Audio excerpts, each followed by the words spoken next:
Kishan was 22, a street musician living in a room above a tea stall on the edge of town. His days were spent playing a cracked sarangi for whatever coins passers-by felt generous enough to spare, an amount that rarely covered more than a single meal for himself and his ailing grandmother. He found the instrument in the ruins of a temple after a flood. It ignored standard musical skill, responding instead to what lay beneath the surface. It required a hollow space in the heart, a genuine, aching need that the player wanted to fill. That first night, his fingers moved instinctively over the bone.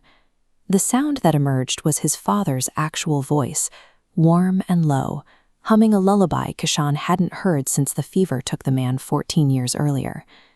This was no trick of the imagination. When his grandmother woke the next morning, she described hearing that exact voice and that same lullaby, confirming that the flute had pulled a memory out of the past and into the physical world. For someone trapped in poverty, the flute offered a seductive power, the ability to manifest the irretrievable.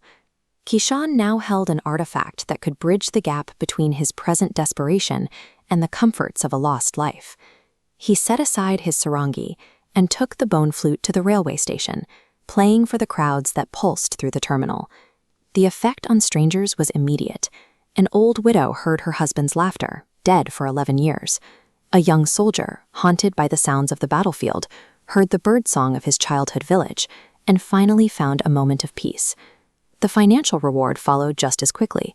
His collection cup overflowed with more coins in a night than he had ever earned in a week, easing the immediate burden of his grandmother's care.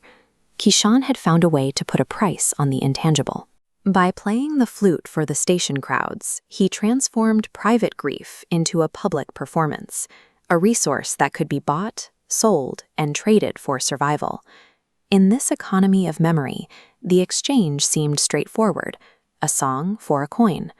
But as the coins piled up, Kishan had unknowingly broken the scale, failing to see the hidden debt he was accruing with every note. The flute operated on a strict internal logic. It didn't create comfort from nothing. It borrowed it directly from the player's own history.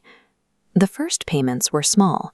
Kishan would find he could no longer recall the name of a familiar street.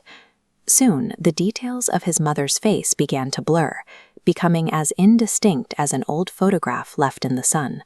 He dismissed these lapses, assuming that the ordinary exhaustion of his new, busy life was simply dulling the edges of his mind, the way age does to everyone.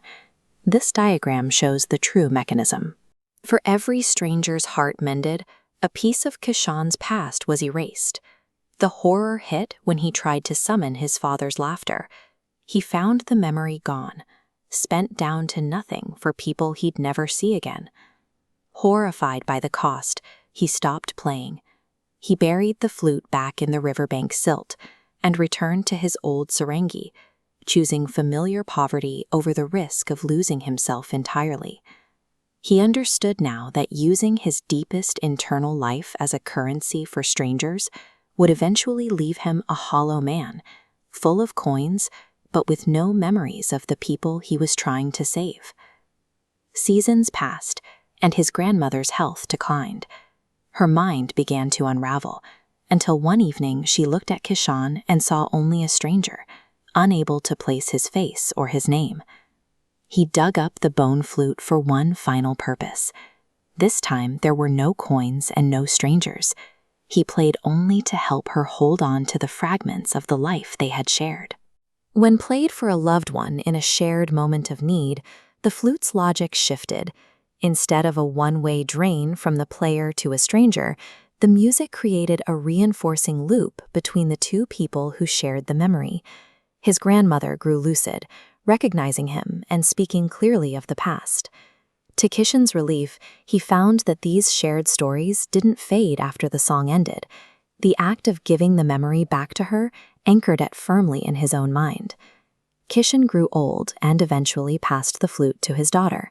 He gave it to her not as a tool for profit, but as a legacy of the only truth he had learned from its music. Emotional labor sold for the fleeting comfort of strangers will slowly hollow out the heart, but when given freely through love, That same magic protects the very memories it touches, giving back more than it ever takes.